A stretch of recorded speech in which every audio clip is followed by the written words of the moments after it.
What comes to your mind when you hear the word alone?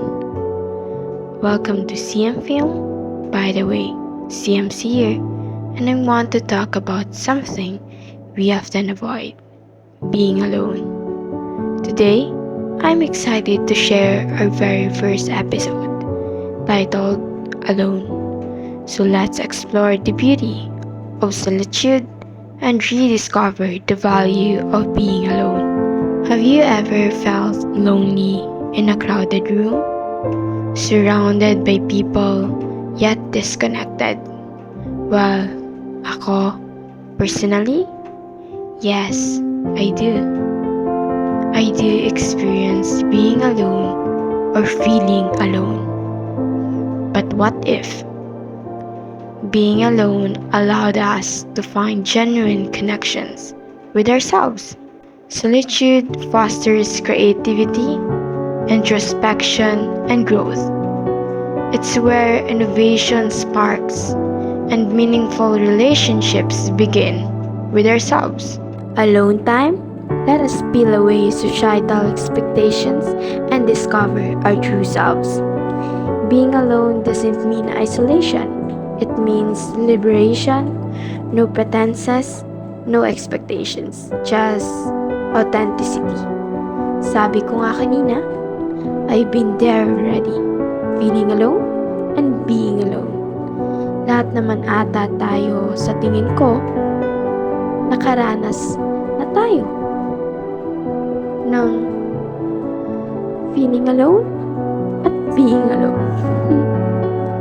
But in my perspective, ang pagiging mag-isa, oo. Sa una, malungkot siya. Nakakalungkot talaga isipin. Isa ka lang.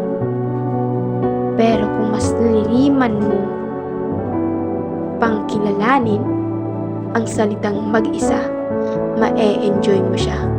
Kasi mas makikilala mo ang totoong ikaw o ang sarili mo.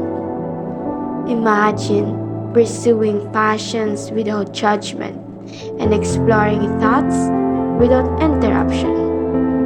Loneliness isn't inherently bad.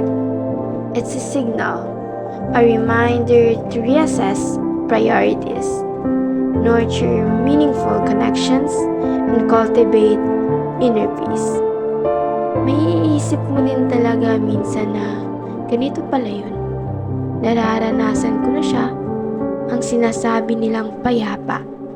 Grabe, ang sarap pala sa maliit na oras na to, sa kaunting oras na to. Sa kaunting oras mo na yan, mag-isa ka lang. Pero, marami ka talagang mapagtatanto. Lumalakad-lakad ka sa tabing dagat, mag-isa ka man sa kwarto mo, nag-walking ka papunta sa destinasyon mo, nagta-travel ka mag-isa, o kahit anuman yung ginagawa mo na mag-isa ka, madami ka talagang matututunan. O kaya naman, ma-realize. Kaya hindi talaga malungkot o nakakapanghinayang ng oras ang pagiging mag-isa. Tumatawa ka man o hindi, kapag mag-isa ka lang, at least nakakahinga ka. Magaan ang loob mo, nasa payapa ang puso mo. Grabe no? Kahit sa sandaling oras lang na yan, malaking bagay na yan para sa sarili mo.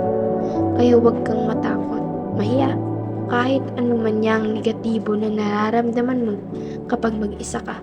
At lalong-lalo na, huwag mong isipin na sinasabi ng iba dahil mag-isa ka. Hayaan mo sila kasi buhay mo yan. Anong paki nila? Joke lang, pero sa totoo lang, buhay mo naman talaga yan eh. Gawin mo ang gusto mo, kahit mag-isa ka lang. Dahil ika nga nila, at the end of the day, you are never truly alone because you are always with yourself. Let's redefine loneliness as an opportunity for self-discovery. Paano ba yan? Hanggang dito na lang muna. By the way, share your thoughts. What does being alone mean to you?